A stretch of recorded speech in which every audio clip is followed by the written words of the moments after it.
Hey, what's going on, everybody? Welcome back to the NRW. I'm your host today, Rob Medina, and I thank you very much for joining me here today because today I'm going to be reviewing the movie Trip. Now, as you can tell right now, I am not on the screen here because I decided to do a pretty much off the cuff review for this film. And I wanted to just get straight to the point with this movie here because having seen the film now, I was actually looking forward to because I happened to see the trailer and there were elements of the film that I came across in the trailer that I actually did enjoy and was pretty much intrigued with here. So, having seen the film now, honestly, I can say that there were a lot of things about the movie that I did like, but unfortunately for me, the negatives do outweigh the positives. And the things that I had an issue with the film wasn't necessarily about the story in itself, although the story that we follow in this movie here, which the plot synopsis it goes as follows. It's described as following her daughter's suicide, a grief-stricken mother is visited by an unconventional therapist who offers a hallucinogenic drug that will allow her to commune with the dead.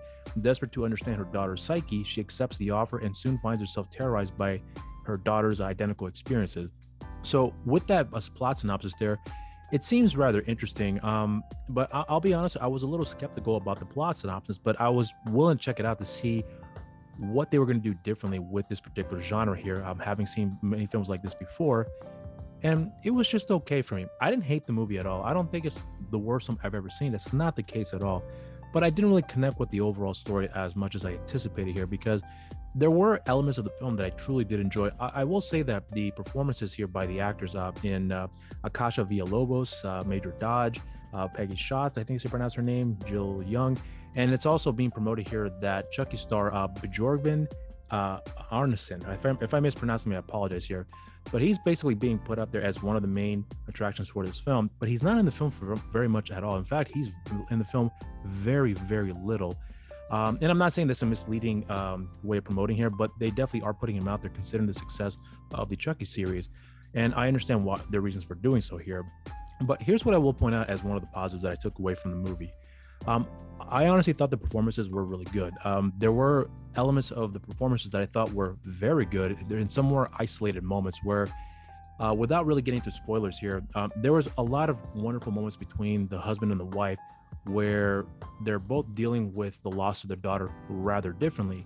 The mother clearly is very much torn by all this, and so is the father as well. But he's been learning to be able to move on by keeping himself occupied and not dwell too much into the loss of their daughter.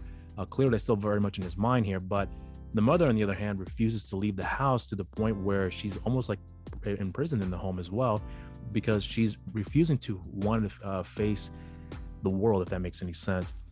And I will also point out too that although I did appreciate that approach with the character, I honestly felt like it didn't really go much of anywhere, even though that is part of the synopsis for this plot here, where you do get a visit from a therapist who is informing the mother that she was recommended by one of her coworkers to come out to her home to do this visit, and helping her find a way to be able to communicate with her daughter.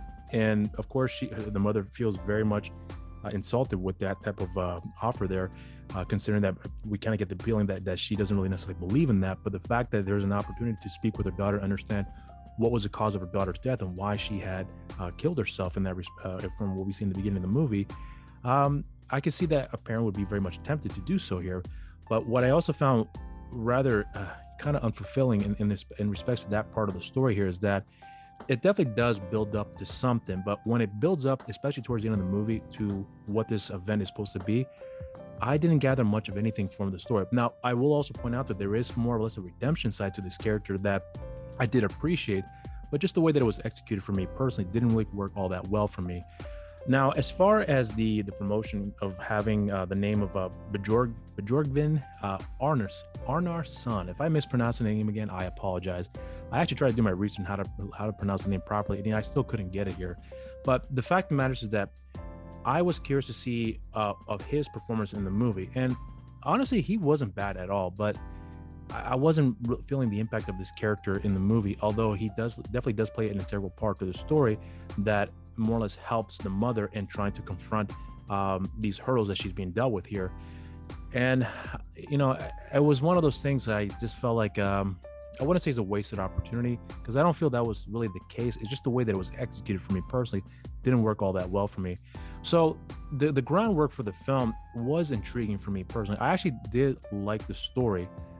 Unfortunately, the way that it was executed for me personally didn't work all that well. This definitely is a low budget film, and I'm certainly not trying to disregard the movie and pointing it out that because it's a low budget film, certain things didn't work. That's not really the case at all, because there's a lot of low budget films that have come across here that have done phenomenally well in executing a wonderful story, having the audience engage with the characters and also be invested with the story.